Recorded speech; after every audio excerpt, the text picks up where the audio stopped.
O tempo vai passando, os filhos crescem, mas custam a sair de casa. É cada vez mais comum os jovens continuarem por mais tempo sob os cuidados dos pais.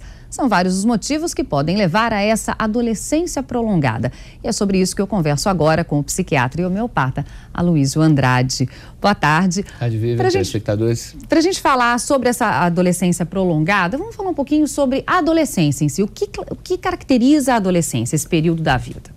Resumindo, a adolescência é um período de adaptação às mudanças que o corpo físico sofre quando a produção dos hormônios sexuais acontece. Então, na puberdade, nessa volta de 10 até 12, 13 anos, varia um pouquinho de pessoa para pessoa, mudam-se as características físicas. Então, essa mudança das características físicas leva esse jovem a precisar de se adaptar psicologicamente. Então, a adaptação psicológica e emocional ao novo corpo físico é o que a gente conceitua com adolescência, que não é à toa, que parece tanto com a ideia de adoecer, né? Adolescer e adoecer é muito próximo. Podemos lembrar os amigos da Globo que a adolescência é como um casulo, como a fase da crisálida, da largata, que vai se transformar em borboleta e que fica numa transição ali sem ser nenhuma coisa nem outra. Então, teoricamente, o ideal é que os adolescentes estivessem no lugar, vamos dizer assim, produzido para não só ajudá-los, prepará-los e protegê-los nessa transição que é tão difícil, onde não ser nenhuma coisa nem outra. Complicadíssimo, porque você não é nenhuma coisa, nem é criança mais e nem virou adulto completo ainda. Agora, o que acontece é que muitos jovens estão demorando tanto para passar por essa fase da adolescência? Os fatores são até fatores externos, tá, Vivi? A primeira coisa, a dificuldade hoje de o jovem, depois de formado, produzir dinheiro imediatamente, conseguir trabalho, conseguir emprego. Então, as especializações, os mestrados e etc. levam esse jovem a demorar mais tempo para produzir o seu dinheiro. E não existe independência sem algum poder de fogo financeiro, ou seja, se você atrasa para produzir essa parte financeira, você atrasa para se libertar dos pais. E o segundo fator muito significativo é a informação, Vivi. Antigamente, seguia-se o padrão dos pais, o padrão dos avós, sem muito questionamento. Então, o jovem, tivemos até a época, então, que os pais escolhiam com quem você ia casar, né? É. Então, a informação, essa fase agora de muito conhecimento, de muita divulgação dos fatos, leva esse jovem a analisar mais e não se sentir obrigado a fazer aquela repetição do modelo de uma maneira baseada em idade, mas sim em sensações. Aí já é diferente. Tem um pouquinho também, em alguns casos, claro, de uma certa acomodação também. Fica na casa dos pais, as contas não são tão altas, enfim, esse tipo de coisa tem também? Essa passividade aí preocupa a gente, Vivi, pelo seguinte: tudo na vida tem o seu momento, não é que seja o momento do dia, da hora e do segundo, mas tem a época.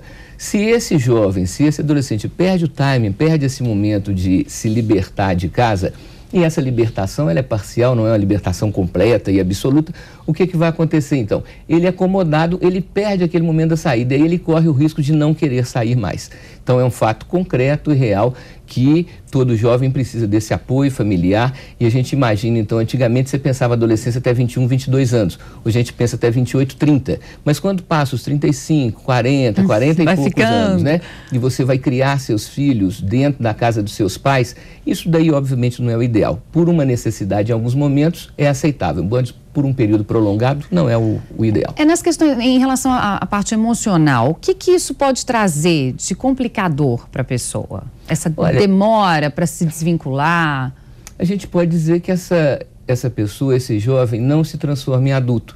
Então, a insegurança é o principal fator. Ele precisa de ter uma retaguarda, precisa de ter uma guarita por parte de outras pessoas. Então, a vivência de segurança e de autoconfiança fica comprometida.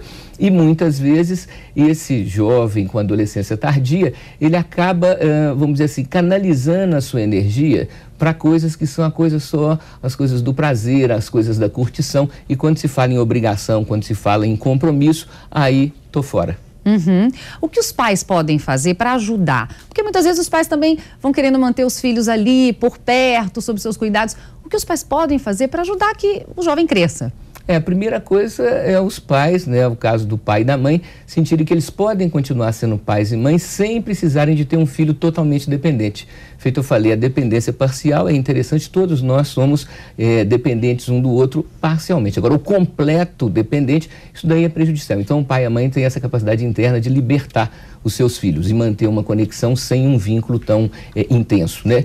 E a outra coisa que a gente considera também importante é que esses pais estimulem esses filhos a pelo menos participar de pagamento de contas. Então você paga uma parte do telefone, uma parte da luz, porque senão fica uma situação irreal que não é verdadeira. É como viver numa gaiola de ouro, onde você é protegido, você é cuidado, mas você ao mesmo tempo tem os limites, tem o impedimento da sua autonomia, e isso é fundamental para o ser humano. Quer dizer, ao mesmo tempo que os filhos continuam em casa, mas tendo responsabilidades, algumas responsabilidades de como se não estivessem. Isso pode ajudar, então? Sim, a gente chama de responsabilidade compartilhada, né?